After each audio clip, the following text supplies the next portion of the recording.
Et bonjour. Bonjour, bonjour.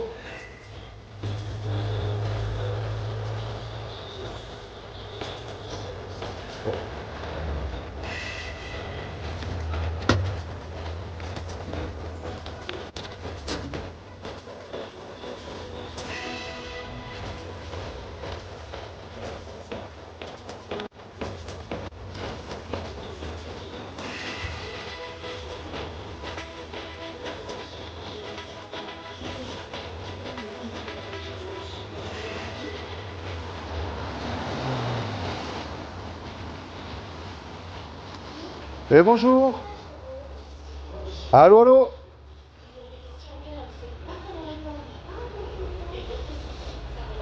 Et bonjour. Vous allez bien? Je vous remets un petit traité. C'est très intéressant. Je vous explique, ça prend quelques minutes. Ce petit traité, il avertit qu'un jour, vous et moi, on va mourir. Ça, je pense que vous le savez. Vous et moi, on meurt. Perdre du poids, ouais, oui. Mais la grande question... Je n'ai pas perdu du poids, malheureusement. Non, le poids, c'est pas la... C'est La pas... musculation. Non, c'est pas ça. C'est le poids, c'est qu'on a un poids. Et vous allez voir, je vais vous expliquer, c'est très rapide, ça prend 5 minutes. Un jour, vous et moi, on va mourir. Mais la grande question à se poser, c'est qu'est-ce qui se passe après la mort? Où est-ce que nous allons? Et ma grande question que je repose aux gens dans les rues que je rencontre, est-ce que vous, après la mort, ça continue ou ça s'arrête? Qu'est-ce que vous croyez? Je ne veux pas rentrer dans ces débats parce que Dites-moi. moi, je trouve, on est venu sur Terre, Oui. on n'est que de passage. D'accord.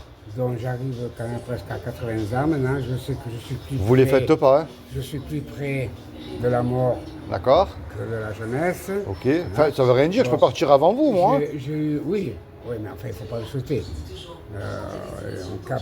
Moi, j'ai eu un enfant.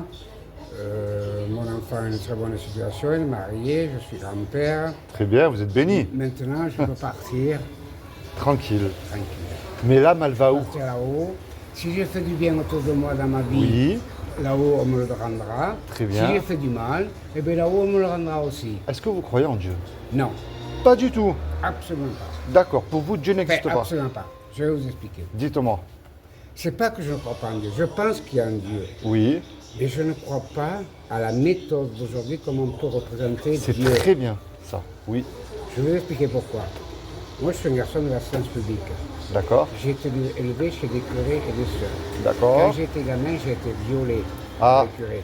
Je comprends. Donc, à partir de maintenant, tout ce qui représente le christianisme Oui. visuel, hein, je parle Oui, oui, oui, bien visuel, sûr, tout à fait. les églises, les curés, Oui, les oui, oui, sœurs, oui, pour moi, c'est de la manipulation. C'est très bien.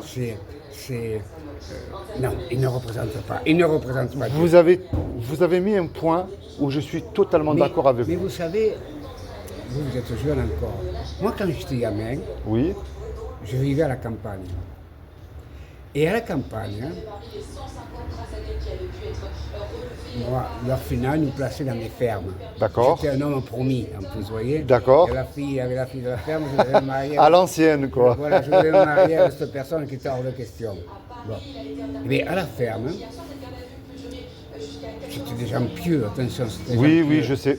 Le soir, on se mettait devant la cheminée, on faisait la prière. Très bien, très bien. C'était des gens très pieux. Ça Le n'existe curé, plus aujourd'hui. Hein.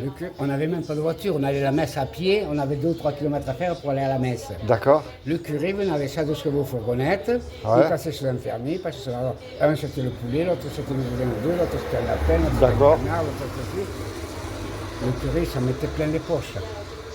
Plein les poches. Eh oui, je comprends. Voilà. Oui. Et nous, Mais rien n'a quand on changé vivait à la aujourd'hui, hein. ferme, Nous, quand on vivait dans la ferme, on n'avait même pas de voiture pour aller à la messe. Ouais. Mais rien n'a changé On y aujourd'hui. allait. Le Vatican. Oui. Hein. Oui, mais ça, c'est des richesses chrétiennes. Je suis contre tout ça. Je suis contre parce que Faire croire aux il y gens, a des donnez-moi de paroisses, l'argent il y a pour des- avoir il y a accès au des- purgatoire, c'est il y a des n'importe paroisses, quoi. Il y a des paroisses, la paroisse où j'étais, moi, dans l'Aveyron, c'était un petit village, hein, Montréal. Oui, oui, oui, oui. Le curé, il avait une soutane où les manches étaient usées, le bas était usé, les boutons étaient usés. Ouais. Et vous voyez à Rome, là, toute la richesse. Tout à fait. Et le pauvre curé de la paroisse qui... Après, bon, on avait... Moi, j'avais remarqué quand j'étais gamin, je trouvais ça un peu comme une dictature. Ça veut dire que quand on avait ce qu'on appelle, ils appelaient ça un druide. Ça veut dire que dans l'église, Oui, il y avait un gars qui s'habillait un peu comme Napoléon, D'accord. qui avait un chapeau comme Napoléon avec un bâton, oui, les femmes devant, les hommes derrière, les D'accord. enfants au cœur, au cœur, les enfants ouais. au cœur, Oui, et les hommes en haut en train de parler. Alors comment tu as vendu le bovin, comment tu as vendu le bovin, quand est-ce que tu vas rentrer les foins, oui. Voilà. Et voilà, on appelle ça le Suisse. d'accord. C'était pour faire respecter l'ordre dans l'église. Et je trouvais qu'il y avait trop de... Dictature. Hein. J'allais trouver le mot. oui. Un peu trop de dictature. Juste. C'est-à-dire il fallait rentrer dans une case bien finie, bien déterminée. Et ça, vous voyez, moi, le final, Mais ça, je leur reproche, c'est pas le comme Christ, être ça. Un homme promis. Ça veut dire que l'orphelinat, il devait avoir, moi je croyais que c'était mes parents, Oui. ils devaient avoir ce qu'on appelle de la famille en dehors de l'église. Tout à fait. Donc, ces familles recevaient des orphelins Oui. de l'orphelinat. Donc moi j'allais dans cette ferme, moi je croyais que c'était mes parents. Hein. Bien je sûr. croyais que c'était mes parents. Bien sûr. Que j'ai adoré, attention. Bien sûr. Les gens que j'ai adoré. Moi je les appelais papa et maman, jamais ils m'ont dit tu n'es pas notre fils, rien. Moi j'ai toujours cru que c'était mes parents. Je D'accord. l'ai su quand j'étais au service militaire. Et quand je vais vous parler un peu de l'orphelinat, à l'orphelinat, on était tous habillés pareil. Ça veut dire qu'on avait des shorts, une cape, D'accord. un béret et des sabots. D'accord. Des sabots en bois à l'époque. Hein. On Ah oui. avec des journaux ou des papiers. Oui, oui, oui. Et quand on est dans le village, il y avait l'orphelinat. Et quand on sortait, on devait être en rang. Quand on passait dans le village, les gamins nous jetaient des pierres. D'accord. On ne comprenait pas pourquoi. C'est-à-dire que les gamins, pour eux, on était des Oui, je comprends. préférés. Je comprends. Rien que rien. Et c'est là où moi j'ai beaucoup évolué. J'avais analysé que je ressemblais aux autres. Bien sûr. Bon, j'étais peut-être né dans la mauvaise étoile, mais j'étais comme les autres. Tout à fait. C'est-à-dire quand j'ai commencé à être grand, l'orphelinat nous gardait jusqu'à 18 ans. À 18 ans, après c'était un juge qui nous suivait jusqu'à notre majorité, parce que notre majorité était à 21 ans à l'époque. D'accord. Donc, à 18 ans, on m'a mis dans un village, à Cheval-le-Château, j'avais un CAP, moi, de maçonnerie. D'accord. De pierre à maçonnerie. D'accord. Mais exploité à 100%. C'est-à-dire que je travaillais là, j'avais droit à 5 francs par dimanche. Ah oui. 5 francs, c'est le prix d'aujourd'hui dans le cinéma. C'est ça. Donc, il s'appelait M. Bousquet. On allait manger le dimanche. Moi, le matin, je me levais, j'étais dans une chambre avec un petit lit en fer blanc comme dans les hôpitaux et une petite table de nuit en fer blanc comme dans les hôpitaux. Donc, je me levais, je réveillais mon patron, je lui préparais le café et tout. Après, on allait travailler. Et le dimanche, on allait manger chez ses parents, qui habitaient en bas de Sévères-le-Château. D'accord. Et quand j'avais fini de manger, je disais, M. Bousquet, vous pouvez me donner les 5 c'était les francs, hein. Oui. Vous pouvez me donner les 5 francs, alors il faisait. Ah, je les ai épargnés. Ah, Pour 5 francs.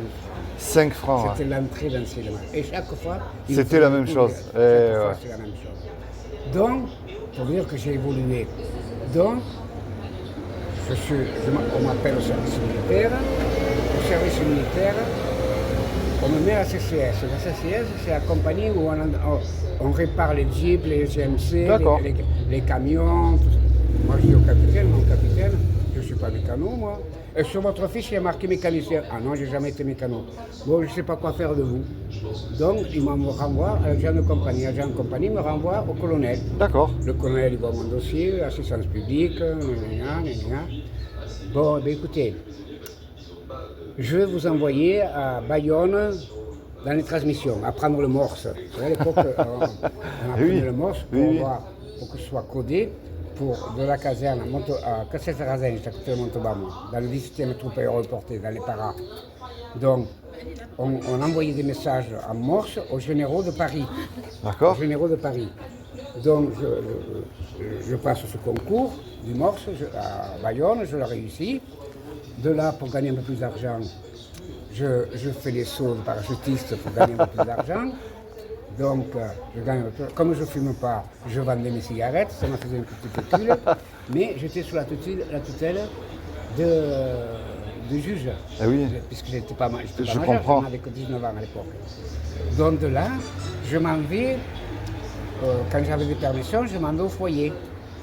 Et le foyer, suivi par là.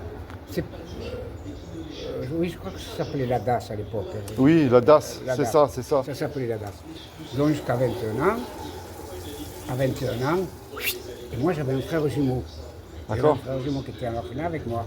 À 21 ans, dehors, une main devant, une main derrière.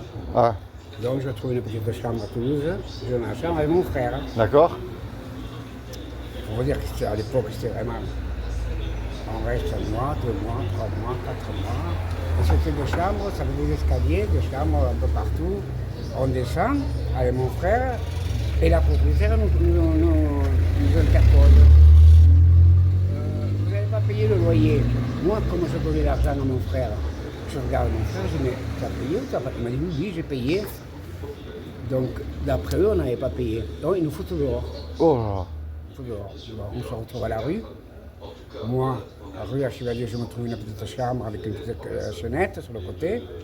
Voilà. Bon. De là, je fréquente une fille que je mets enceinte, que les parents, ils venaient taper à la porte.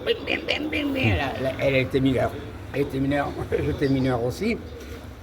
Elle me dit non, n'ouvre pas, René, n'ouvre pas. C'est parce qu'elle était élevée par sa tante et par son oncle. C'est ma tante et mon oncle. En fin de compte, pour la vie que maintenant ça se ferait pas. Oui, oui. Obligation de se marier. Eh oui, oui, oui. Obligation de marier. Vous savez que moi, au mariage, j'étais à l'hôtel, je ne savais pas si j'allais à la mairie, si j'y allais pas.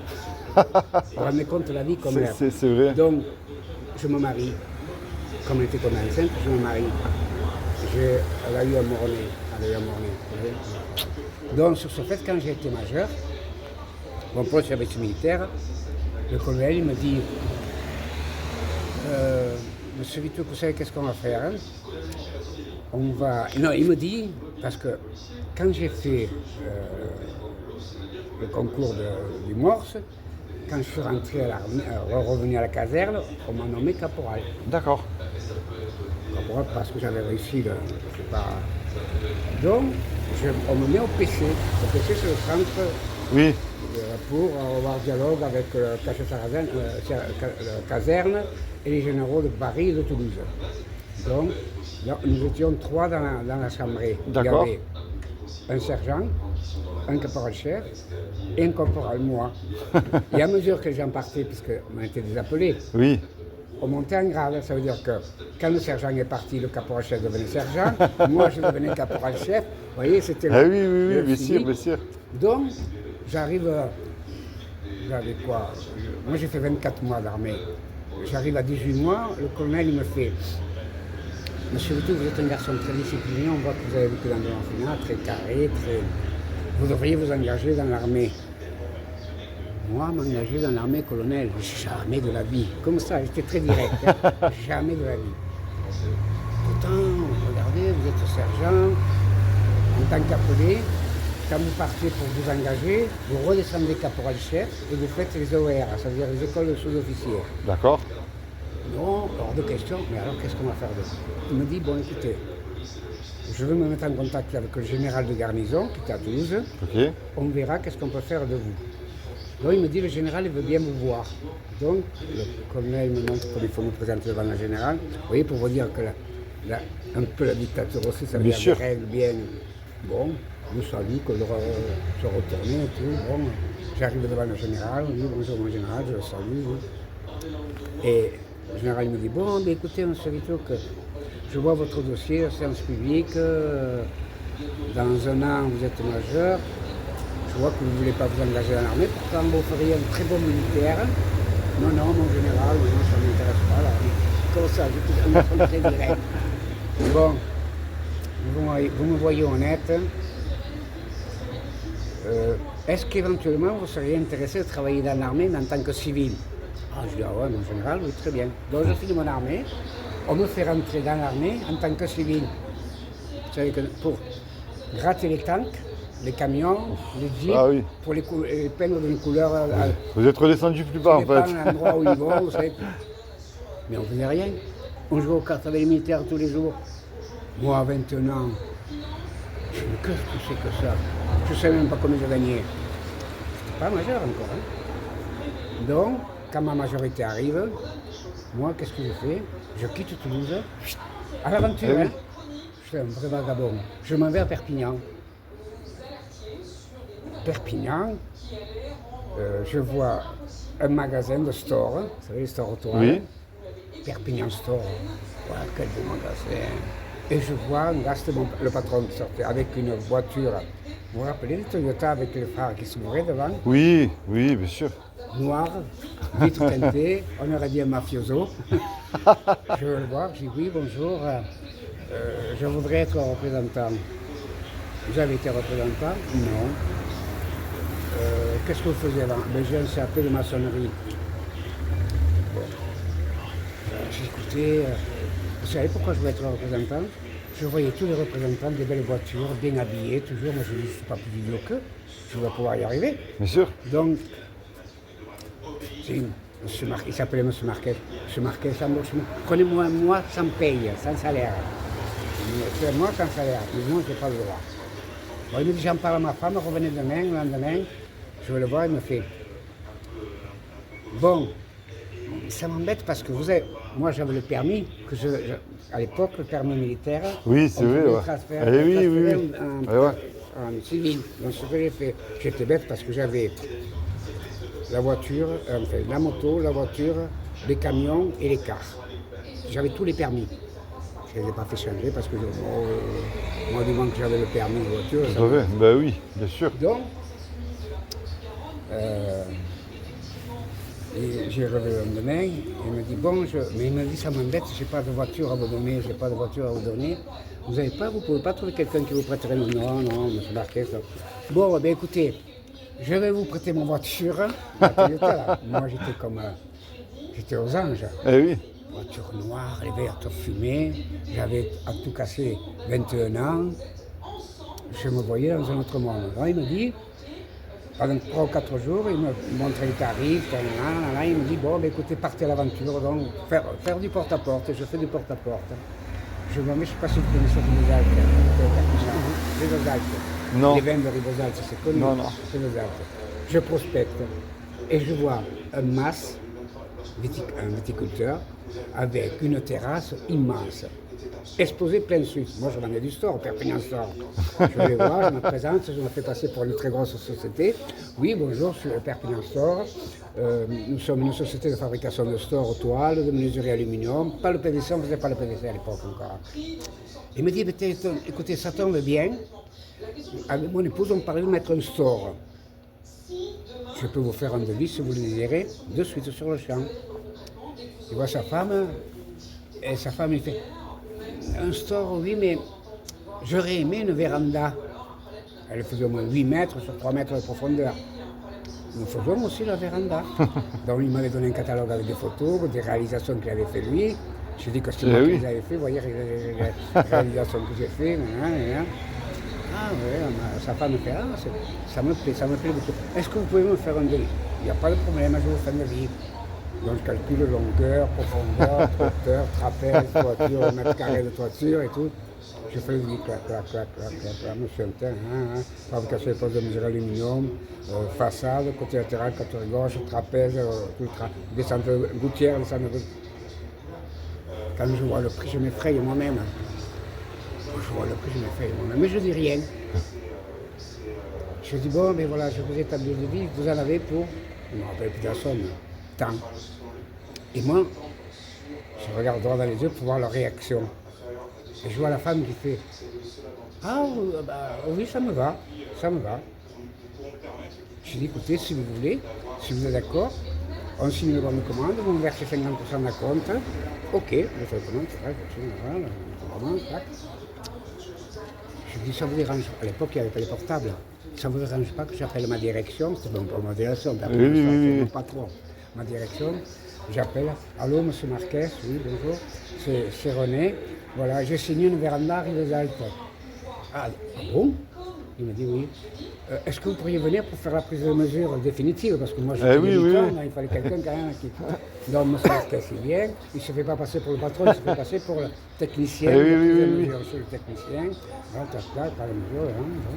Nos 50% à compte, il nous offre à boire, et M. Marquez, il me fait, bon René, on s'arrête à Rivesaltes pour aller boire un coup. Moi, je ne savais pas pourquoi. J'ai dit, où j'ai pas vendu assez cher, ou j'ai vendu trop cher. On va à Rivesaltes, et je le voyais rigoler. On va à Rivesaltes, il me dit, vous avez vendu la dernière 3 fois le prix. Wow.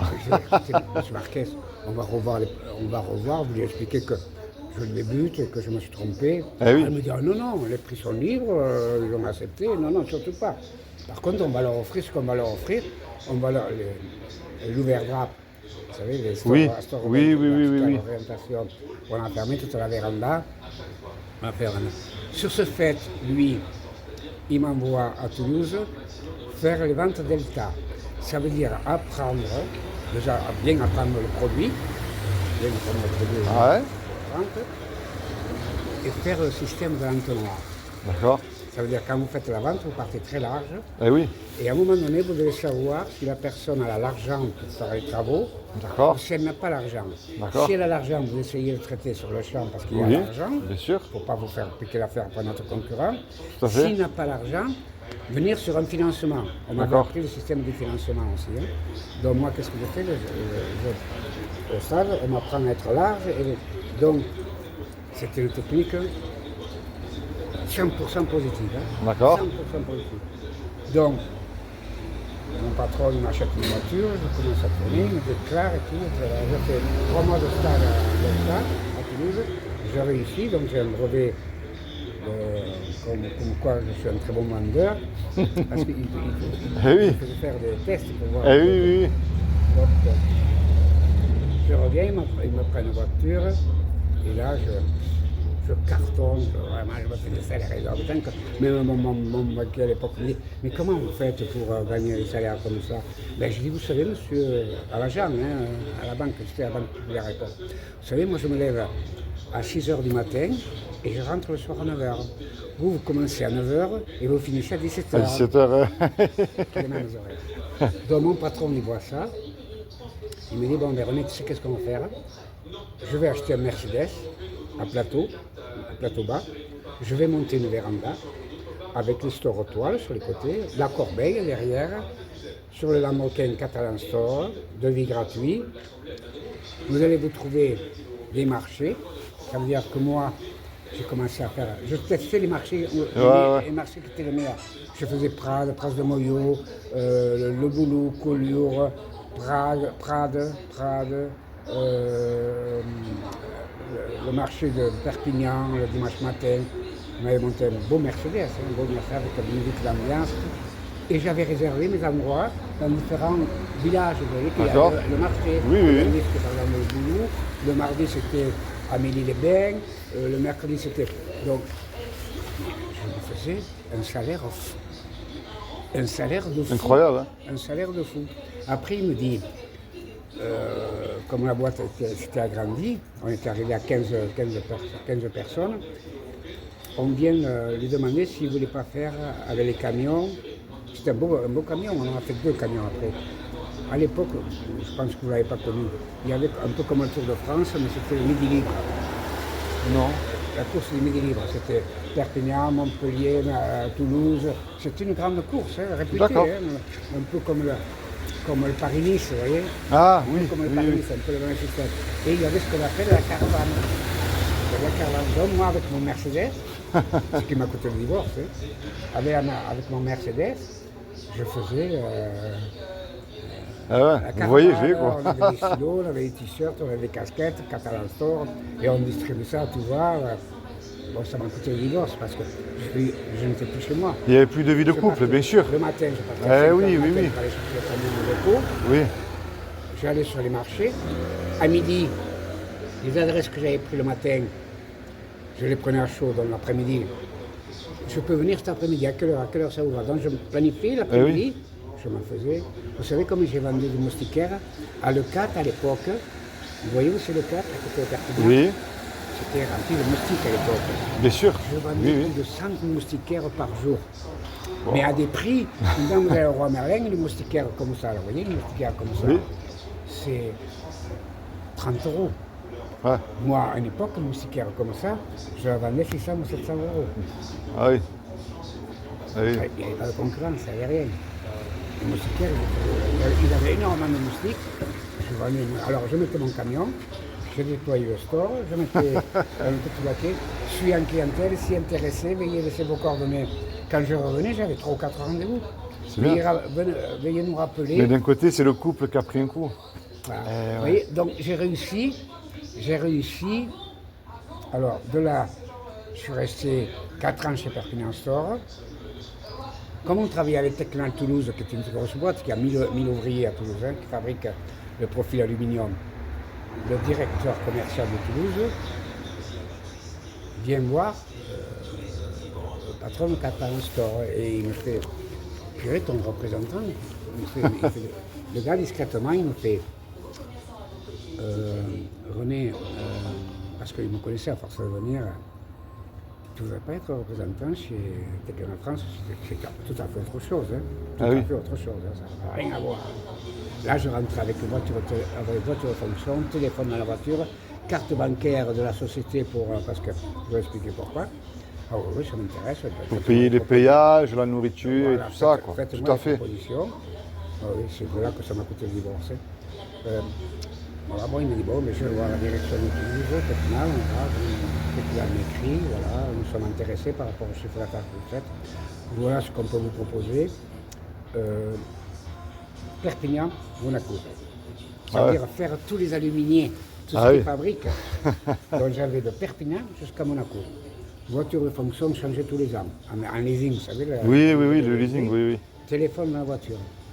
Carte bancaire de la société pour les péages d'autoroute, pour le restaurant, pour les hôtels. Donc je partais le lundi et je rentrais le vendredi soir à Perpignan. Ouais. Un truc de fou. Mais c'était le jour et la nuit avec le travail de Perpignan. Ouais. Je faisais des clients, j'avais 7 clients à Nice. 7 clients. Morcelet Lurté, il y en avait pas mal. Hein. Donc, malheureusement, ça m'a coûté le divorce. Parce que je partais le lundi, je rentrais le vendredi. Et, vas-y, je suis arrivé à la retraite. Ah oui, je vais vous parler un peu de l'orphelinat parce que c'est le but.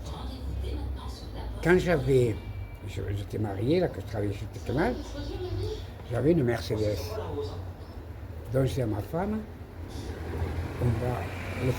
l'orphelinat m'avait écrit, vous savez, pour faire des kermesses. D'accord. En me disant, achetez quelque chose si vous voulez pour les enfants. Moi, j'achète à l'époque, vous savez, les gros transistors, où on mettait des cassettes dessus. Ah, oui. J'avais acheté ça, c'est d'Artine, un truc balèze, hein, vraiment. D'accord. Donc je m'en vais à l'orphelinat, j'arrive avec la Mercedes, et je vois des gars qui me... Moi, je ne les reconnaissais pas, parce que l'orphelinat, par rapport à ce qui m'était arrivé, je ne voulais plus entendre parler. Tout à fait. J'ai mis peut-être 30 ans pour revenir à l'orphelinat. Hein. D'accord. Donc, je reviens à l'orphelinat, et je vois un gars qui vient... Vous vous rappelez de mon mobilette bleue? Oui. Oui. Je vois un gars qui vient de mon mobilette bleue, hein. Il me regarde, il me fait... T'es René ou t'es Roger, toi, Bitou? Parce qu'on se ressemblait, on était des tout. Oui. Je suis René. Ah oui, je me rappelle, tu étais dans quelle classe? Moi, on n'était pas la même classe. Et je lui dis, toi, qui tu es? Moi, je ne me rappelle plus des noms. Hein. Il me dit, je suis Rafi. Ah oui, je me rappelle de toi, de Rafi, quand tu étais petit. Et j'ai fait... Et il me dit, mon Dieu, une Mercedes, c'est tout, tu as. Ça me faisait de la peine parce que je sentais un garçon paumé un peu. Ouais. Donc, je lui fais... Et toi, Rafi, qu'est-ce que tu dis? Eh bien, René, moi, je suis... Mais il était content dans son milieu. Il me dit, moi, tu sais, à Lessac, un village qui avait dans les montagnes. D'accord. Je suis là, dans une ferme, parce que dans l'orphelinat, on apprenait le métier de la ferme aussi. D'accord. Je suis dans une ferme. Ah bon? Tu es marié? Non, je ne suis pas marié. Tu es en appartement? Tu t'es acheté un appartement? Non. Tu sais qu'est-ce qu'ils ont fait, René? Dans les tables, ils m'ont fait un petit emplacement où j'ai ma cuisine et ma chambre. Dans les tables. Ah, et moi, je m'étais fait construire une villa à Perpignan. J'étais dans une villa avec Mercedes, de l'argent. Et je vois ce gars. Alors, j'avais analysé. J'ai le livre, là, je vais mettre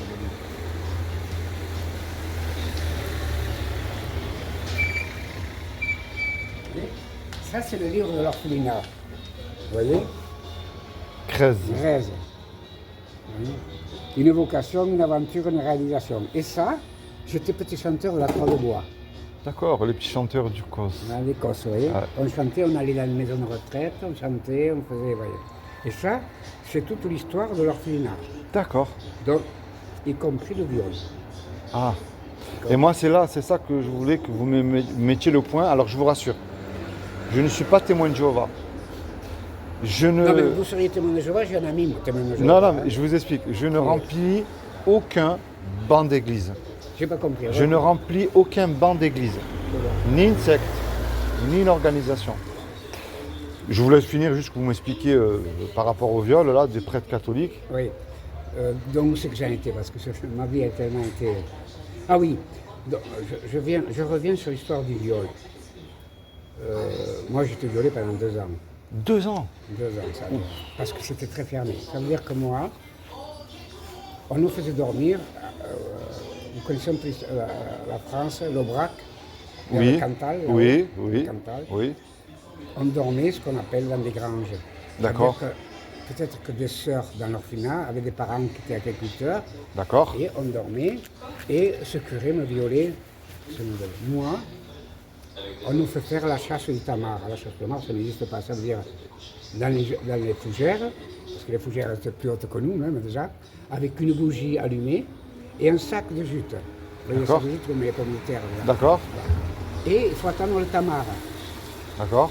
Donc, le soir, on était gamins. Je pense que ça devait être 10h ou 11h du soir, on attendait. Et des fois, on entendait du bruit. Moi, je croyais que c'était le tamar. Donc, quand j'arrivais à la... Oui, je l'ai entendu, je ne l'ai pas vu, mais j'ai entendu, je crois qu'il est passé pas loin. Et le tamar, ça n'existait pas. Oui. On apprend que le tamar était faux. C'est parce qu'on nous punissait. Oh là là. Moi, il avait un frère, ce curé, qui était séminariste. Je vais voir son frère. Moi, vexé qu'on lui avait fait tenir la bougie avec... Oui, oui, oui. J'ai commencé à être un garçon, commencé un peu à voir le système. Bien sûr. Je leur fais, donc à son frère, je vais vous dire ce qu'on m'a fait. Vous ne voyez pas qu'il me sort, oui, je sais qu'est-ce que c'est. Donc, il était au courant des viols.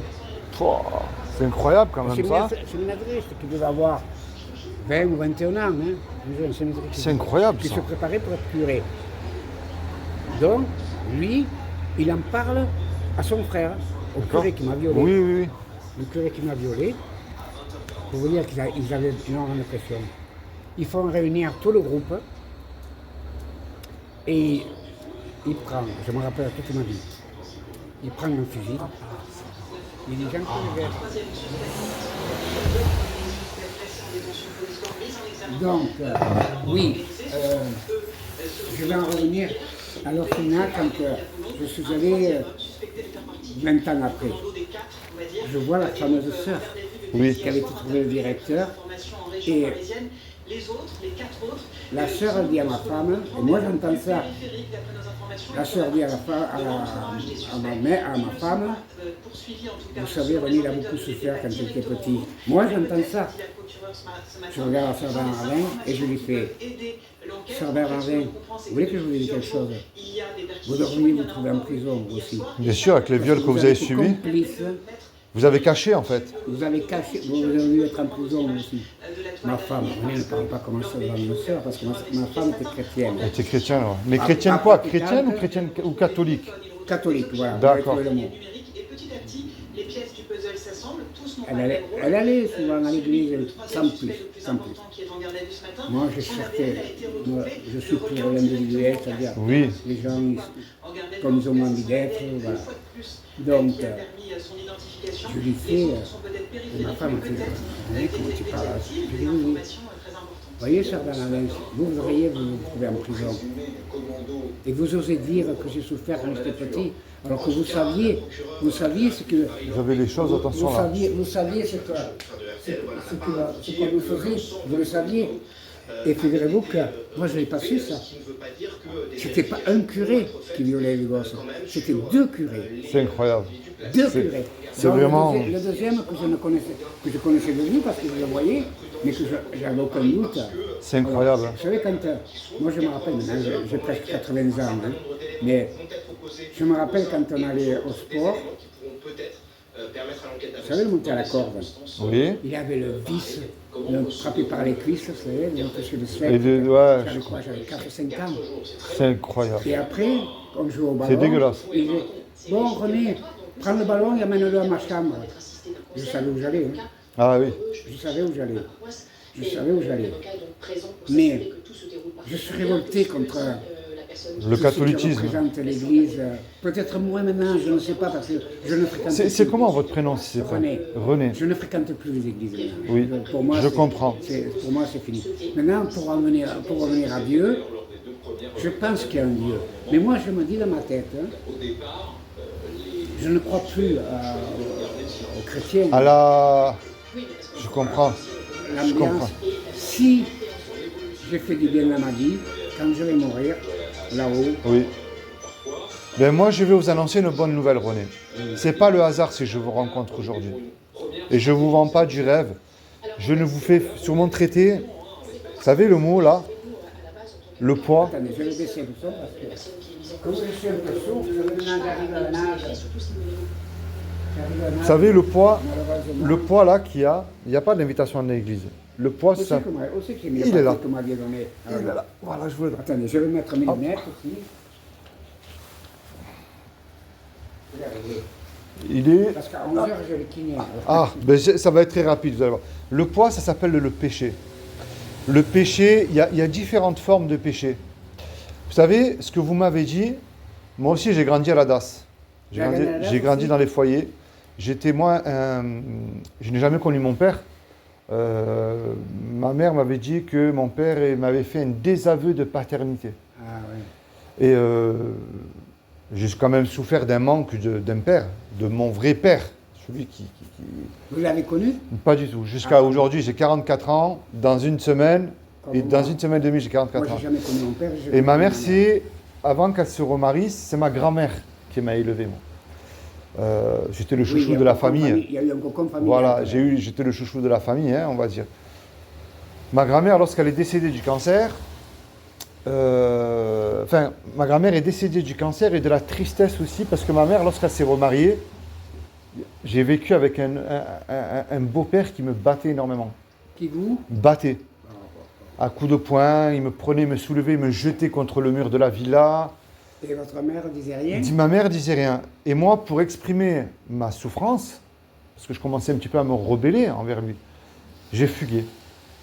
J'ai fugué, je suis allé, j'habitais à Carpentras, à côté de l'Avignon. Ah, je connais, oui. Et donc, j'ai fugué en prenant le bus de Carpentras jusqu'à Aubagne. Sans faire de bêtises? Sans faire de bêtises, j'ai fugué, j'ai pris le bus. Enfin, à l'époque, oui, j'avais Sans piqué, l'argent, sans j'avais rien. piqué l'argent Ah. dans les meubles, dans les buffets. Je voulais, je rêvais à l'époque, je voulais m'engager dans la Légion étrangère. Mais j'étais gamin. Et la Légion étrangère, m'ont pas ouvert le portail, m'ont laissé dans la rue. Mais il y avait un petit garage mécanique, comme quoi des fois, on peut tomber sur une bonne étoile. C'est-à-dire que ce garage mécanique, au lieu de me faire des misères, m'a dit « Qu'est-ce que tu fais là tout seul ?» Et j'ai dit que j'ai fugué et m'a amené au commissariat. Et au commissariat, j'ai expliqué tout ça. Donc ils m'ont fait à l'époque, je me rappelle, ils m'avaient fait des pattes rouges. Et j'ai dit, voilà, mon beau-père, il me bat, j'en ai marre. Et eux, ils m'ont dit, il faut que tu expliques ce qui se passe. Et moi, en faisant bien les choses au juge pour enfants, je pensais qu'ils allaient condamner cet homme-là. Ils m'ont foutu en foyer. Et là, en foyer, malheureusement, je suis tombé dans la déchéance, c'est-à-dire dans la délinquance. Dans la délinquance jusqu'à 35 ans. Jusqu'à 35 ans, j'ai vécu dans les cambriolages, le vol, Les vols, vol, de voitures, vol genre de vol? alors je faisais les cambriolages, après le ça a été cambriolage, dans les bars, dans les snacks. Non, après j'ai arrêté, j'ai fait le trafic de fausses monnaies, la drogue. Et vous avez touché à tout. j'ai là. touché à tout. Et j'ai rencontré une femme qui est gitane et qui est quand même croyante, je suis encore avec elle aujourd'hui. Et je lui fais, en fait, le mal que j'ai eu dans mon enfance, je lui faisais payer à elle, Vous le faisiez payer mais à elle. sans m'apercevoir, vous voyez? Parce que c'est quand même une personne qui a souffert, qui a été mariée, qui a souffert, qui a été une femme battue. Et moi, au lieu de lui... Enfin, je lui ai vendu du rêve, quoi, on va dire. Et puis, je suis rentré en prison. Je suis rentré en prison, et, parce qu'en fait, mon trafic s'étendait jusqu'à Naples, en Italie. Et de là, donc, je buvais tous les jours, moi, de l'alcool. Je m'achetais tous les jours des bouteilles de whisky parce que j'avais peur de rentrer en prison, vous voyez.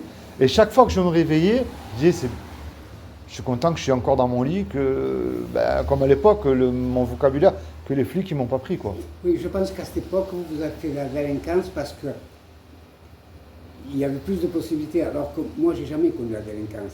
Ouais. Ça veut dire que bon, moi je pense, j'ai eu de la chance parce que quand j'étais jeune, j'étais un beau mec. Ouais. Donc je passais partout. Ah oui, Ça m'a beaucoup aidé. bien sûr. Ça m'a beaucoup aidé. Même, je vais être honnête, même au niveau relation femme, quand j'étais jeune, j'avais les femmes que je voulais. Bien sûr. J'avais les femmes. Donc, j'ai eu cette chance d'avoir une bonne gueule et de passer partout. Bien sûr. Alors, peut-être il y a des gens comme vous. Ben, en fait, Vous moi, avez des je pense difficultés. qu'aujourd'hui, avec le recul et un peu plus de sagesse, hein, je suis tombé dans la délinquance, mais moi à l'époque, hein, moi, je voulais vraiment être un voyou. Et C'est ça que comment je vous voulais. êtes sorti alors? Et c'était pour me venger du mal qu'on m'avait fait, je pense. Alors, comment j'en suis sorti? C'est une bonne question. J'ai été interpellé par la BRI et la brigade du grand banditisme à 6 heures du matin le 3 juin 2018. Non, le 5 juin, non, le 4 juin. Oui, non, pardon, le 3 juin 2018. Parce que le 5 juin, La BRI, j'ai été c'est incarcéré. Ils sont venus à 6 heures du matin et la prière de ma femme qui était très croyante, chrétienne, pas catholique, chrétienne, euh, elle demandait au Seigneur, elle savait qu'on allait m'arrêter, c'est de ne pas lui casser la porte. Ils ont cassé la porte? Et ils ont frappé. Ah, ils ont Boum, boum, boum, très fort, ils ont sonné, ils sont rentrés. Je vois des émissions. Avec les casques, les fusils, ils m'ont mis un coup de poing, ils m'ont mis par terre, menotté. Ils ont fait venir les chiens, la cynophile. Je suis resté en garde à vue 3 jours. 3 jours et on m'a dit, tu vois, en haut, il y avait une carte, comme votre drapeau là, il y avait une carte avec toutes les photos, les flèches. C'est ce drapeau là. Pas du tout, je sais pas. C'est catalan, non? C'est le drapeau catalan. D'accord. Et ma femme est gitane catalane. Nationaliste. Et donc, il y avait la tête du mafieux de Naples en haut, qu'ils ont interpellé hein, à Naples, qu'ils ont fait transférer en avion jusqu'à Paris, de Paris à Nice. Et moi, j'étais juste en dessous. J'ai dit, ah, ça y est, je suis mort, j'ai compris, je rentre en prison. Et l'inspecteur, il me dit, il y a 90% que tu rentres en prison. Donc, j'ai compris que... Et donc, je passe devant la juge d'instruction. La juge d'instruction me dit que je vais être déféré devant le juge de la liberté et de la, je ne sais pas comment ils disent à l'époque, liberté Conditionnel. conditionnelle. Et donc, ils me disent, voilà, je vais être incarcéré à la maison d'arrêt de Aix-en-Provence à Louine. Mais pas l'ancienne, hein, la nouvelle. Et donc, je rentre en prison. J'arrive au greffe, empreinte, numéro d'écrou, photo. Et là, c'était une humiliation parce qu'on m'a mis nu, fouille corporelle, je suis allé enlever le caleçon, tout. On vous fait lever la jambe pour voir s'il n'y a rien, ceci, cela. C'était une humiliation pour moi parce que c'était une première, hein, ça. Et donc, on m'amène en bâtiment arrivant que je reste pendant 11 jours pour voir comment je m'adapte, le mental et tout ça. Oui. Pour savoir quel service. Mais moi, je suis quelqu'un que je m'adapte de partout. J'ai beaucoup souffert, donc je m'adapte de partout. J'étais un enfant battu. Dans les foyers, j'étais toujours seul à l'écart. Donc, le mental, ça allait. On va dire, j'ai eu vraiment un mental d'acier. Dans la chambre, vous étiez à combien? Là, j'étais seul dans la Ah, cellule. tout seul. Tout seul. Et il vient d'un coup, bon, je rencontre la greffière, visite médicale, ceci, cela. On réussit à contacter ma femme qui m'a fait mon premier mandat. Et j'avais peur, je me suis dit, est-ce qu'elle va m'assumer jusqu'à la fin, ma femme? Parce que je l'ai fait la souffrance quand même. Hein. Je l'ai fait cocu avec toutes les femmes que je trouvais. Mon Dieu à moi, c'était que l'argent, le luxe. Ah, pour cantiner, non? La cantine, non? Et pas que la cantine, est-ce qu'elle va m'assumer au parloir, est-ce qu'elle va venir me voir? Et là, il rentre, le surveillant, il me dit, voilà Philippe, parce que je m'appelle Philippe, il y a une aumônière qui veut te rencontrer. Je dis, c'est quoi une aumônière ça? Oui, c'est un curé. Hein. Et il me dit, une aumônière protestante qui vient pour te voir. Je dis, bah oui, si vous voulez. Et l'aumônière, elle vient, elle me dit, c'est le Saint-Esprit qui m'a poussé à venir te voir toi spécialement, parce que je ne devais pas venir en bâtiment arrivant, mais toi spécialement. Je vais te donner une Bible. Tu vas commencer à lire l'évangile de Jean, et quand tu sortiras de prison, tu vas dire à tout le monde ce que Dieu a fait pour toi. Je dis, mais qu'est-ce qu'elle me dit, moi? C'était la Bible de quoi? La Bible, il n'y a qu'une Bible. La Bible. Tout simplement la Bible, il n'y a qu'une Bible. J'ai dit, moi, avec mes mots d'avant, mais qu'est-ce qu'elle me raconte? Parce que moi, quand je voyais, quand on parlait de Dieu, je voyais la religion catholique, les prêtres, le col noir, Oui, oui. la Vierge Marie, les statues, les cierges, tout le gris et tout ça. Et ça me faisait fuir, moi. Mais je voulais me plonger dedans par curiosité. Je voulais voir ma femme à ce qu'elle croyait. Et j'ai commencé à lire. Alors j'ai eu la chance, j'ai eu une grosse Bible, avec l'Ancien Testament et le Nouveau Testament. J'ai rien compris à l'évangile de Jean. Mais je me suis dit, je vais chercher. Et j'ai commencé à lire dans la Genèse. Et d'un coup, je suis tombé au livre du prophète Ésaïe. Et le cœur pourri de Pierre s'est transformé en cœur d'amour. Je suis tombé à genoux, j'ai pleuré, je me suis repenti. Sincèrement, j'ai demandé pardon au Seigneur parce que je vendais de la drogue et je vendais de la cocaïne. Et je m'attaquais à une maison chrétienne aussi. Je profitais de la faiblesse que le mari, c'était un toxicomane, pour lui soustraire tous les mois de l'argent. Vous voyez un peu le mal, le diable, comment il est. Vous savez, le diable, il est écrit dans la Bible qu'il ne vient que pour voler et détruire. Et pourquoi je parle de ça? Parce que je vais revenir à ce que vous m'avez dit, vous, tout à l'heure, par rapport au viol. Ces gens-là ne connaissent pas Dieu. Je vous le dis tout de suite. Jésus, il dit, vous les reconnaîtrez à leurs fruits, pourris. Et le diable se déguise en ange de lumière. Vous voyez? Et je ne suis pas étonné de ce que vous m'avez dit, parce que moi, je rencontre énormément de gens qui me disent aussi souvent la même chose. Et donc, j'ai eu un mandat de dépôt criminel. Parce qu'il faut savoir que la fausse monnaie, c'est un crime à l'État. Et mon avocate, elle me dit... oui, mais l'avocat, elle me dit, vous allez tuer quelqu'un, c'est moins grave que ce que vous venez de faire là. Vous avez touché à l'État. Et ça, ils n'aiment pas trop. Parce que la fausse monnaie, on touche à l'État. Et alors, combien vous avez pris? Alors, j'ai eu un mandat de dépôt criminel qui a été renouvelé pendant... Alors, normalement, un mandat de dépôt criminel, c'est renouvelé 3 fois, si je ne vous dis pas de bêtises. Ça veut dire 3 ans. Et moi... 3 ans? Oui. C'est pas beaucoup, hein? Oui. Pour un truc criminel, c'est pas beaucoup. Mais j'ai fait que 10 mois. Assise, ça. J'ai fait que 10 mois. J'ai fait que 10 mois de mandat de dépôt criminel. Mais attendez, pendant toute cette période, parce qu'après, on m'a mis en détention normale avec un co-détenu. Et lui, par contre, il était en mandat de dépôt criminel pour une tentative de meurtre sur un mafieux corse. Et il me dit, tu sais, Philippe, la fausse monnaie, c'est grave. Hein. Il me dit, moi, je suis là pour une tentative de meurtre, mais toi, tu es pire que moi. Oui, vous allez prendre plus. Et quand j'ai vu l'article sur le journal, parce que l'aumônière, elle m'a suivi pendant 2-3 fois en détention, et elle m'amène l'article. On m'avait accusé de prostitution, que j'avais jamais fait ça. On m'avait accusé que... Et sur quelle base de prostitution? Mais en fait, vous savez, le 10 matin, ils se sont crus qu'ils ont arrêté à l'époque Al Capone. Et donc, moi je lisais la Bible. Et je cherchais un cœur, avec le cœur qui cherche Dieu. Parce que dans la Bible, Dieu il demande des cœurs qui le cherchent. Et il se laisse trouver à ceux qui le cherchent. Et ensuite, je priais, je dis Seigneur, je ne te demande pas de me libérer. Parce que je sais que rien n'est impossible à toi. Ce qui est impossible à l'homme ne l'est pas à Dieu. Mais je te demande au moins de voir ma femme un peu plus souvent. Parce que je voyais ma femme qu'une fois par mois. Un parloir Nice, Aix-en-Provence, ça coûte de l'argent. Et c'est un parloir de 10-15 minutes ou d'une demi-heure. Hein. Aucun contact. Voilà. Et donc, pendant toute ma période de détention, j'allais quand même voir la juge d'instruction. Mais que je parle ou que je ne parle pas avec la juge d'instruction, elle ne pouvait pas me blairer. Hein. Ça ne marchait pas. Hein. Il n'y avait rien qui faisait. Mon avocate me défendait pas du tout. Elle était là. C'est un avocat nommé d'office ou... Non, que je payais. Alors, elle allait sur le téléphone, elle attendait le prochain client qui lui amène de l'argent. Hein. Alors, je sors du bureau de la juge d'instruction, j'ai dit, toi, l'avocate, toi, dès que je rentre à la maison d'arrêt, je t'enlève, je te veux plus. Mais malheureusement, on ne peut pas rester sans avocat. Hein. Il nous faut un avocat en France pour nous défendre. Et chaque fois que ma femme venait me voir au parlant, elle me parlait constamment de Dieu. Elle me disait, prie, fais confiance au Seigneur. J'ai dit, mais attends, tu me parles de ton Dieu, j'ai la Bible, mais il n'y a rien qu'avancement. Mais Jésus, il dit, si vous aurez la foi comme un grain de moutarde. Vous savez, un grain de moutarde, c'est très petit, mais ça représente énormément de choses. Et je dis, Seigneur, je veux voir ma femme un peu plus souvent, je t'en supplie. On arrive les fêtes de Noël, ma femme vient me voir, elle m'amène un colis de Noël. Et là, j'ai prié, mais sincèrement, je dis, Seigneur, je veux vraiment voir ma femme, je t'en supplie, aide-moi dans la situation. Tu vois, dans la boue dans laquelle je suis, je vois aucune impasse. Et je peux vous dire que tout au long de ma détention, parce que j'ai vu des règlements de compte en promenade, hein, le Seigneur... Ah, vous avez vu derrière Ah oui, en prison, hein, entre voyous entre voyous, j'ai vu des gens qui se faisaient balafrer avec des lames de rasoir, des surveillants qui rentraient dans la cellule, qui tabassaient les gens, et qui les laissaient comme ça avec un bras cassé dans la cellule. J'ai vu des choses atroces, faut pas croire. Hein. Et d'un coup, à 6 h du matin, la surveillante, elle ouvre ma cellule et elle me dit « Philippe, prépare tes bagages, transfert définitif ». Je me suis dit « Seigneur, qu'est-ce qui m'arrive encore ?» Dans une centrale.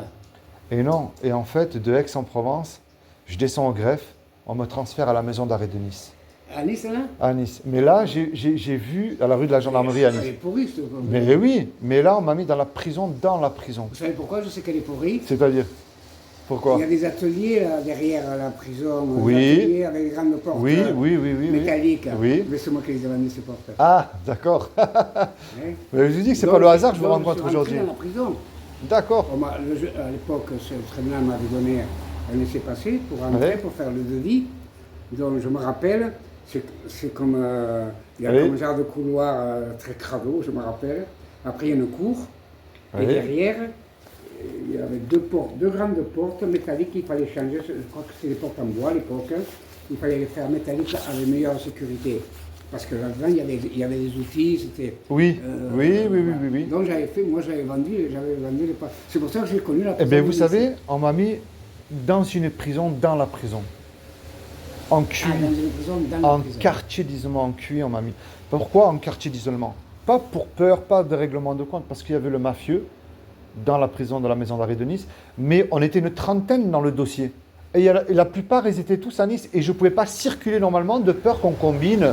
Ils avaient peur, parce que moi j'étais écrit, en fait, quand je suis arrivé à la maison d'arrêt de Nice, la BRI m'a ramené dans le camion cellulaire à Nice, il y avait une feuille blanche, ils m'ont montré, ils m'ont dit, tu vois, c'est écrit au feutre rouge, toi, on est obligé de te mettre là. Et donc, vous me direz, j'étais bien en Pourquoi il y avait des rivalités avec vos anciens c'est-à-dire que collègues non, ou- c'est-à-dire que je ne pouvais pas circuler normalement parce qu'ils avaient peur qu'on trouve une combine pour être pour libéré, faire- voilà. Et donc, vous me direz, être seul dans une cellule, c'est bien. Oui. Mais alors, ils 24 bloquaient heures tous sur les 24. mouvements, 24 heures sur 24, promenade tout seul avec du grillage dessus. Si vous regardez à l'époque en QI où il y avait Jacques Messry dans les promenades, j'avais la même promenade. Tout seul comme ça. Alors c'est soit vous devenez complètement cinglé, je ne vous vends pas de caché. J'ai rencontré le Jésus de la Bible. Ça m'a fait peur ce que vous dites là. Et je ne vous vends pas de Que vous rêve. cherchez le Seigneur par la Bible. Et je vais vous dire pourquoi je le cherchais par la Bible. Parce que Dieu parle à travers sa parole. Si Dieu a permis la Bible, qui est ce livre magnifique, la Bible, ce n'est pas un livre religieux, attention. Pas du tout. On ne veut pas la lire à cause de mauvaises personnes qui se servent de la Bible. C'est fait ce que je dis, mais pas ce que je fais dans le secret, en général. Et je vais vous dire pourquoi je dis ça. Parce que vous avez subi des atrocités dans le catholicisme, mais moi j'en ai subi dans le milieu évangélique aussi des atrocités.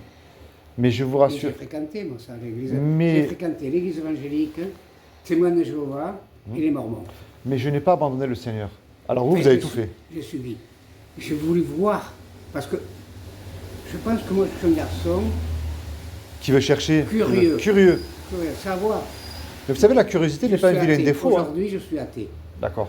Aujourd'hui, je suis athée. Alors, je vous coupe. Je rencontre énormément de gens dans les rues. Je vais vous expliquer mon travail que je fais aujourd'hui par rapport à la prison.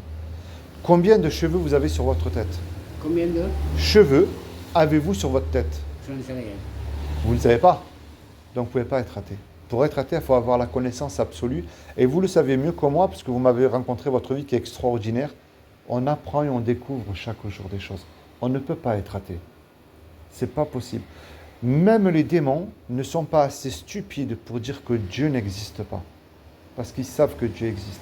Parce que s'il y a un créateur, il y a une création. Regardez votre aquarium, votre poisson qui est magnifique, votre poisson rouge. Il y a bien quelqu'un qui l'a fabriqué, ce poisson, il ne s'est pas fait tout seul. Il n'y a pas qu'un poisson, hein. Il y a un poisson rouge, il y a un poisson bleu, et j'ai un poisson nettoyeur. Oui, mais votre drapeau, Tous bon ménage. il ne s'est pas fabriqué tout seul. Le drapeau, c'est parce que J'ai Oui, beaucoup vécu à oui, Perpignan, mais il ne j'ai s'est fait pas, à Catalogne. mais il ne s'est pas fait C'est tout seul. C'est cet endroit qui m'a fait réussir dans la vie. Oui, mais attendez, votre table, elle ne s'est pas fabriquée toute seule.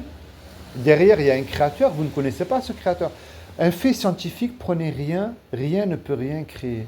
Et s'il y a une création, il y a forcément un créateur derrière. La planète est merveilleuse et c'est nous les pourris qu'on détruit tout. Parce que tout fonctionne comme une horloge.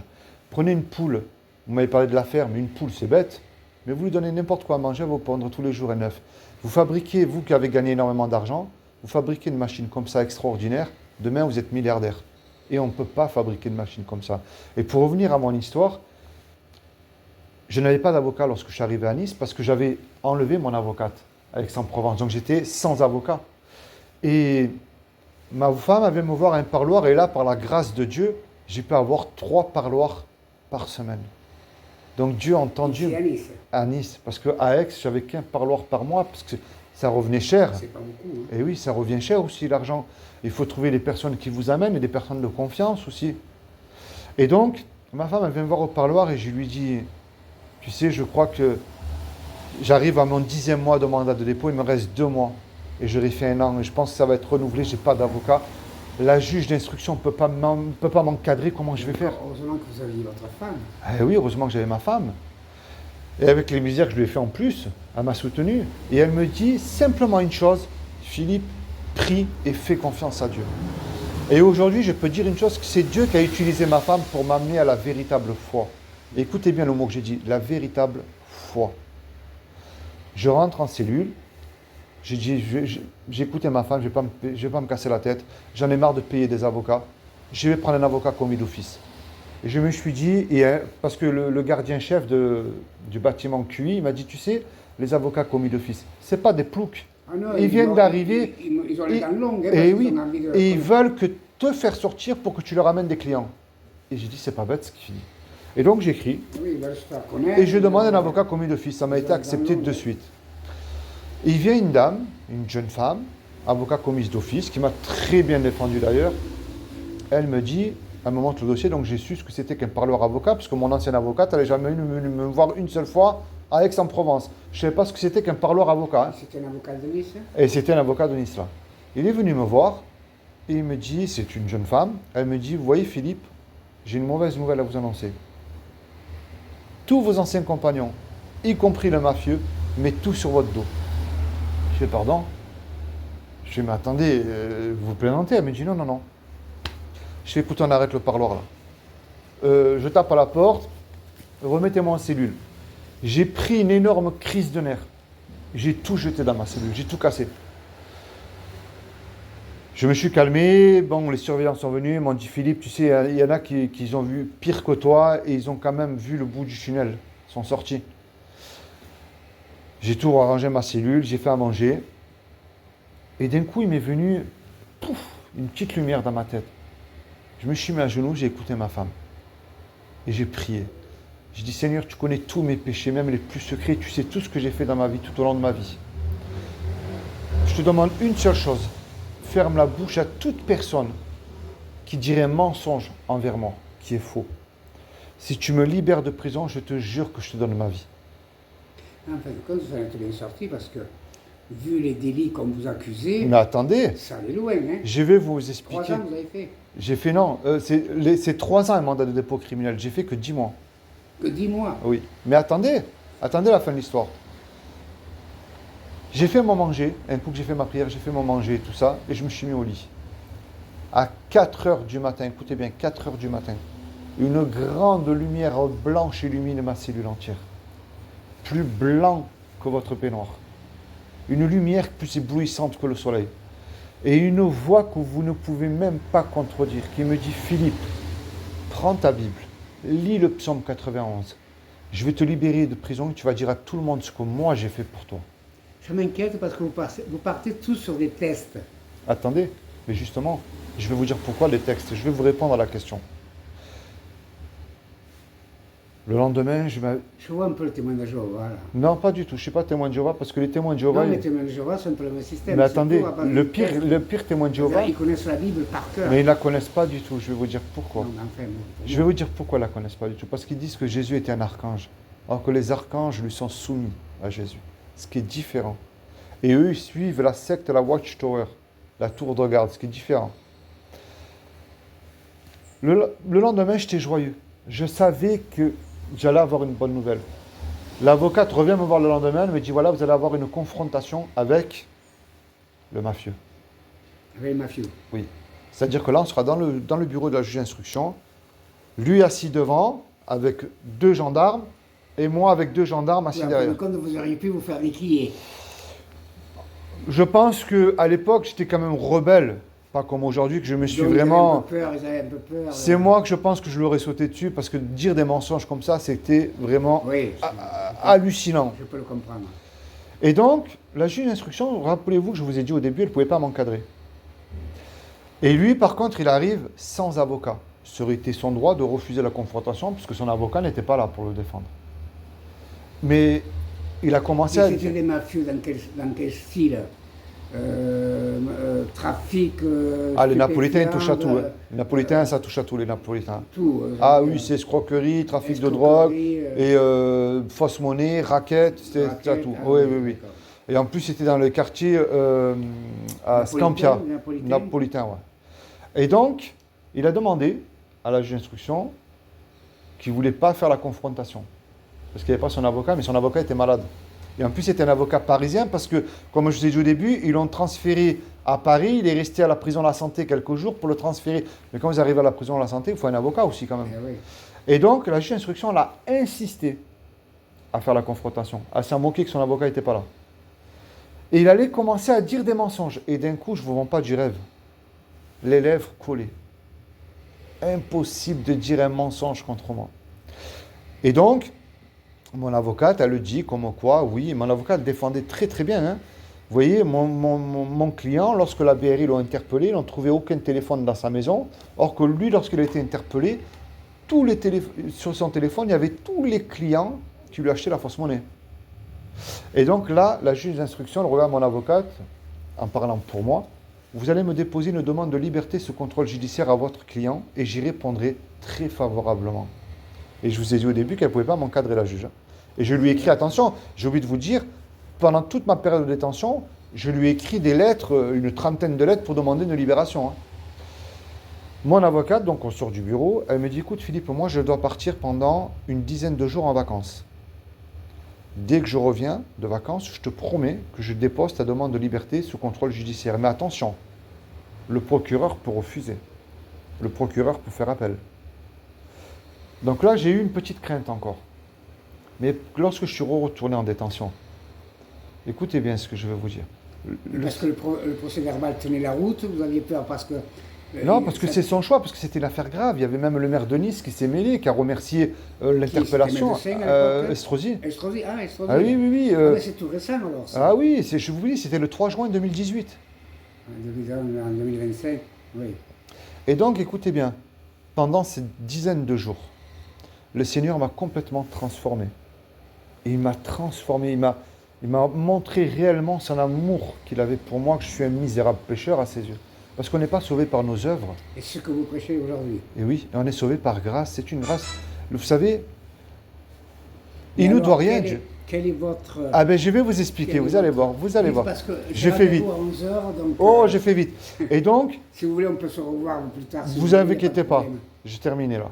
Et donc, mon avocate, elle vient me voir, elle dépose une liberté sous contrôle judiciaire. Ça passe à l'étude pendant 8 jours. Elle a déposé à 8h du matin. À 8h30, le surveillant il ouvre ma cellule, il me dit « Philippe, tu es libérable, prépare tes affaires, tu t'en vas. » Avant de partir, donc, pour vous dire, c'est la main de Dieu. Ça a pris une demi-heure. Hein. J'ai laissé ma Bible dans le placard pour la première personne qui viendra dans cette cellule. Je suis sorti, donc je devais pointer tous les jeudis au commissariat. Tous les combien? Tous les jeudis, une fois par semaine. Une fois par semaine.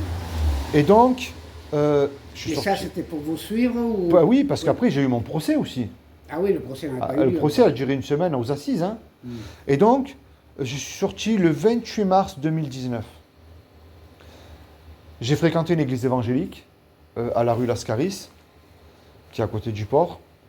Et donc, le 5 juin 2019, Je suis rentré le 3 juin 2018 en prison. Le 28 mars 2019, j'ai été libéré. Mais regardez que ça parle du mal de juin.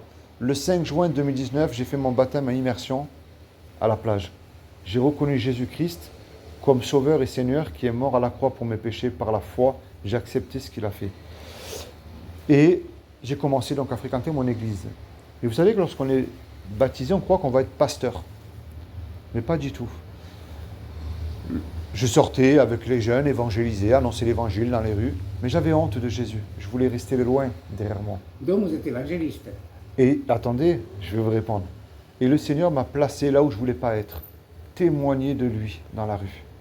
Je vous ai dit une chose tout à l'heure que le Seigneur il a dit, tu vas dire à tout le monde ce que j'ai fait pour toi. Ce que vous avez subi, ces gens-là ne connaissent pas Jésus. C'est des suppôts de Satan, j'appelle ça moi. C'est des gens qui travaillent pour le diable, qui se déguisent en ange de lumière. Le vrai Jésus, c'est dans votre cœur. C'est-à-dire que vous lisez la Bible et vous la mettez en pratique dans votre vie. Pourquoi la Bible ? Parce que Dieu parle à travers sa parole. Il nous dit comment manger, comment vivre, quoi faire. Attention aux faux prophètes. Vous voyez, le catholicisme, c'est une organisation qui ne connaisse pas Jésus. Parce que dans la Bible, il n'y a pas écrit qu'il faut prier Marie. Dans la Bible, les prières de chapelet, les bougies, ce n'est pas écrit tout ça. Vous voyez encore une fois pourquoi je mets le point sur la Bible. Vous parlez des témoins de Jéhovah. Les témoins de Jéhovah prêchent un faux évangile. Et attendez, j'ai eu mon procès. Je suis pour toutes les religions, quelles qu'elles soient, Oui. quelles qu'elles soient, du moment que cette religion... La religion, je vais vous expliquer ce que je veux pas dire. le faux. La religion, je vais vous expliquer ce que c'est. La religion vous impose. Oui, ça a toujours existé, les religions. Voilà, vous impose. Mais la vraie Moyen-Âge, religion, dans la Bible, il est oui. écrit la religion pure et sans tache. C'est d'aller visiter les veuves et les orphelins, de faire du bien à son prochain, d'aimer son prochain. Jésus, qu'est-ce qu'il dit ? Si ton ennemi a faim, il a soif, donne-lui à manger et à boire. C'est des charbons ardents que tu fais brûler sur sa tête. Ce qui est écrit derrière, c'est ce que nous discutons tous les deux, de lire la Bible et tout ça. Ça parle de la loi morale de Dieu. Avez-vous déjà menti ? J'ai menti. Avez-vous déjà volé ? J'ai volé quelque chose. Avez-vous toujours honoré vos parents ? Je leur ai désobéi. Avez-vous toujours mis Dieu en premier dans votre cœur ? Je le mettais quand ça m'arrangeait à l'époque. Tu ne commettras point d'adultère, j'ai commis l'adultère. Et pour terminer, donc j'ai eu mon procès qui a duré une semaine. Eh bien, vous avez devant vous le seul chrétien en France qui a été obligé d'annoncer l'évangile. J'ai été condamné à 10 mois de semi-liberté. Je suis retourné à la maison d'arrêt de Nice que pour dormir. Mais la juge d'application des peines m'a obligé d'annoncer l'évangile dans les rues et à distribuer les traités Et bibliques. vous en êtes bien sorti quand même. Honnêtement, vous en êtes bien Ah ben, vous sorti. savez comment je suis bien sorti ? Je suis rentré en prison. Ma SPIP, qui s'occupe des détenus, s'est convertie au Seigneur avec son mari. J'ai évangélisé un Tchétchène musulman, mon co-détenu, qui est devenu chrétien. Et un chrétien, ce n'est pas un catholique. Un chrétien, c'est celui qui accepte ce que Jésus a fait pour lui à la croix, qui lit la Bible, qui la met en pratique dans sa vie de tous les jours. Prier, c'est quoi, monsieur ? Seigneur, mais tu vois ce que j'ai subi pendant mon enfance. Je te demande de penser les blessures qu'il y a dans mon cœur. C'est ça, René, la vraie foi. Je ne dis pas que tout ira mieux, mais vous avez dit un mot qui est important tout à l'heure. Vous êtes plus près de la sortie, vous, que moi. Et moi, je veux vous voir au paradis, René. Vous avez eu une belle histoire dans votre vie, mais il vous en manque une. C'est un avocat, et c'est Jésus. Tous, plus ou moins, on a des histoires plus ou moins graves, ou plus ou moins... Bon, moi, je pense qu'aujourd'hui, mon opinion, Oui. opinion, elle ne consiste que mon opinion. Bien sûr. Moi, je me dis, du moment que je fais du bien autour de moi, Oui. si demain je me trouve là-haut, c'est là-haut que je vais être jugé. Vous savez, René, Après, en bas, que je termine avec ça, René. Évangéliste, René, je termine. chrétien, Je vous coupe 30 secondes, je termine avec ça. Vous avez un grand cœur. Mais moi, ce que je vous amène, c'est pas une secte, c'est pas une église bâtiment. Je vous ai allé, vous savez, moi, il y a beaucoup de pasteurs qui m'ont fait du mal. Non, mais j'en suis conscient parce que... Et je termine avec ça, vous savez. Moi, j'ai atterri à Lille, et à Lille, le juge m'a placé dans un foyer, mais c'était des évangélistes. Ah ben, vous savez, Et presque à m'obliger vous à me savez baptiser. pourquoi je fais ce travail-là ? À me baptiser. Moi, je ne voulais pas. Mais vous savez pourquoi je fais ce Moi, travail-là ? je suis catholique, je ne veux pas être... Vous voyez, on me dit souvent, Parce que le juge était... on me dit souvent, oui, mais toi, tu critiques beaucoup les catholiques, les évangéliques. Je ne les critique pas. Je dis que ce que vous faites aujourd'hui dans le milieu évangélique, on prêche un Jésus pour s'en mettre plein les poches. C'est le donnez-moi, la dîme, donnez-moi, donnez-moi, donnez-moi. Mais vous savez qu'est-ce que je fais moi, René, tous les jours? Je donne la Bible gratuitement. Je fais ce que les colporteurs à l'époque, je ne sais pas si vous avez connu ça, les colporteurs protestants à l'époque faisaient. Non. Ils allaient de village en village et ils donnaient la Bible. Et c'est ce que je fais. J'encourage les gens uniquement à lire la Bible. Je ne remplis aucun banc d'église. Vous savez pourquoi? Il y en a beaucoup qui chantent Alléluia le dimanche matin, puis lundi, mardi, ils ont oublié. Et c'est pareil pour n'importe quelle religion. Il y en a qui vont à la mosquée vendredi, samedi, ils vont vendre une barrette de shit. Il y en a... C'est pas ça. Ça, c'est une vitrine. Mais voyez-moi, regardez, je vis simplement, je suis dans un studio, je ne suis pas matérialiste, moi. C'est bien. Je n'ai jamais été matérialiste. Moi, quand je me suis marié, je me suis construit une superbe villa à Perpignan. Quand j'ai divorcé, j'avais Jonathan. J'ai eu aucun garçon dans ma vie. Hein. J'avais Jonathan. Mais je laissé la villa à mon épouse parce qu'il y avait le petit. Et ma femme, comme elle n'a jamais travaillé de sa vie, je me suis dit, si je récupère la maison, parce que c'est... On était sur le régime de la communauté, j'aurais pu très bien vendre la maison, lui donner sa part et prendre ma part. J'ai tout laissé. J'ai dit voilà, vous connaissez les Linda de Souza? Oui, la chanteuse? oui. Mais j'ai fait comme les Linda de Souza. Je suis parti avec un carton, avec 3 chemises, 4 pantalons. Vous voulez que je vous fasse rire? Moi, des fois, parce que moi, je fais beaucoup d'évangélisation. Et quelquefois, quand je demande de l'aide, c'est pour des Bibles, pour les distribuer gratuitement dans la rue. Parce qu'il ne faut pas croire, la Bible, ça coûte cher. Hein. Mais après, je le distribue gratuitement, moi. J'ai que 2 jeans à la maison. 2 jeans comptés. Ah, vous savez, moi, je ne suis pas très matérialiste aussi. Après, c'est des questions de caractère. Moi, je vois quand j'étais jeune, enfin, quand j'étais jeune, même quand j'ai divorcé, j'ai connu des voyous aussi. Hein. Même ici à Nice, hein. J'ai connu des voyous. Je connaissais des Corses parce que je connaissais une millionnaire. À Nice, je connaissais un, mais il n'est plus de ce monde, il est décédé. Je connaissais une millionnaire qui était corse. Madame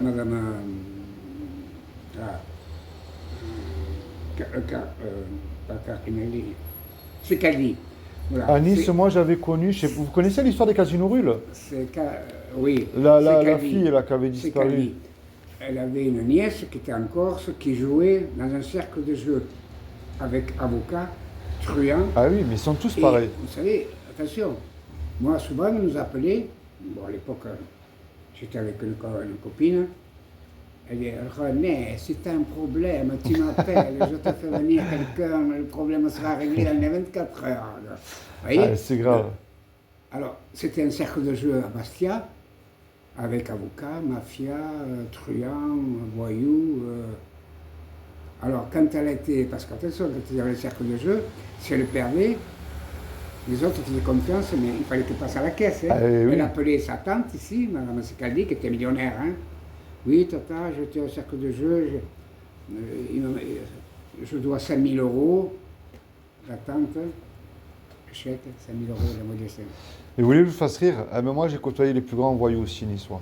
J'ai côtoyé, il habitait sur Nice-Nord, on le voit d'ailleurs sur l'autoroute, il avait une grande villa rose qu'on voit sur l'autoroute à Nice-Nord. Eh ben, c'est celui qui a